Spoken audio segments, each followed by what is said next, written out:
it's very common that people make their dream list for the dream partner. Like they'll have all these qualities, but I find that often they don't make the list what they're going to bring to the relationship. You know, they think about what they want to get, but they don't think about, okay, what am I bringing to the relationship? My half, because relationships are a relation and they're reciprocal. So when you look at, and I had to do this to myself recently, or for myself, not to myself, but for myself recently. And I got to tell you, I mean, when I looked at my list, first of all, I had a really easy time listing all the things I wanted in a partner.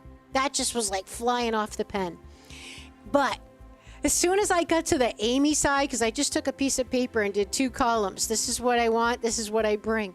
And when I got to the Amy side of the column, it was like crickets. It was like I couldn't think of anything for like 10 minutes. And then I was like, all right, well, I guess I'm bringing this. I guess I'm bringing this. I struggled with it a lot. But then also when I looked at the list, it was so unbalanced to me.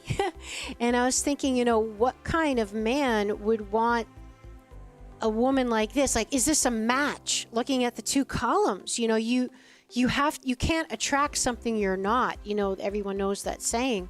So this little exercise made it very clear for me, like, okay, these are the things I'm wanting, but am I going to mirror that back to that kind of man, or is that kind of man going to be attracted? Is this a good polarity match, if you will? And it was very visually revealing to me. And so I love that you do that with your clients as well. I really like the idea of the side by side, because you're like, oh boy, this is an unbalanced. Yeah. I was like, oh boy, I guess I'm going to be waiting for a relationship. But I really like that what you were saying, because I actually wanted to point that out as well. Like when I'm working with people, I get real. Like, let's get direct. You know, I consider myself to be empathetic and compassionate. However, I'm not going to let you off the hook. And so when you're saying, you know, you can easily make a list of what you want in a partner, but are you that yourself? And so a lot of the coaching that you do or use with my clients is we're bringing everything back to you, because so many people put the focus on, this is what he's not doing, this is what I wish he would do better, and it's just all the energy is outward on the other person.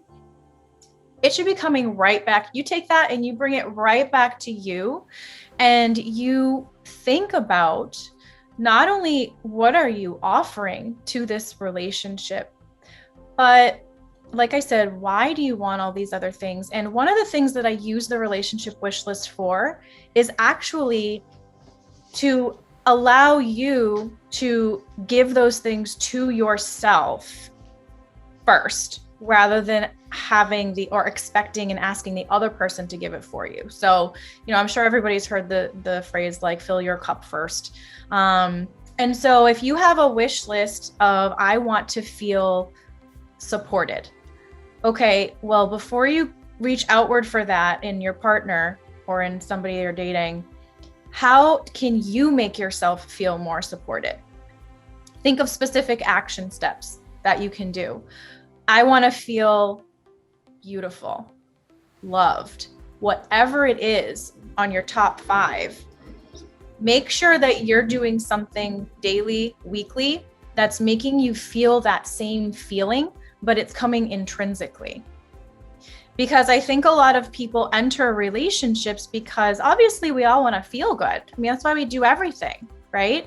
And so if we find a person that makes us feel good, that's great. But we can't rely on that person to be our sole source of those feelings. And so the more you can practice, usually the things you want on the top of your wish list are the things that you feel like you need the most. And so you should be trying to give those things to yourself in addition to the other person, and it really should come first.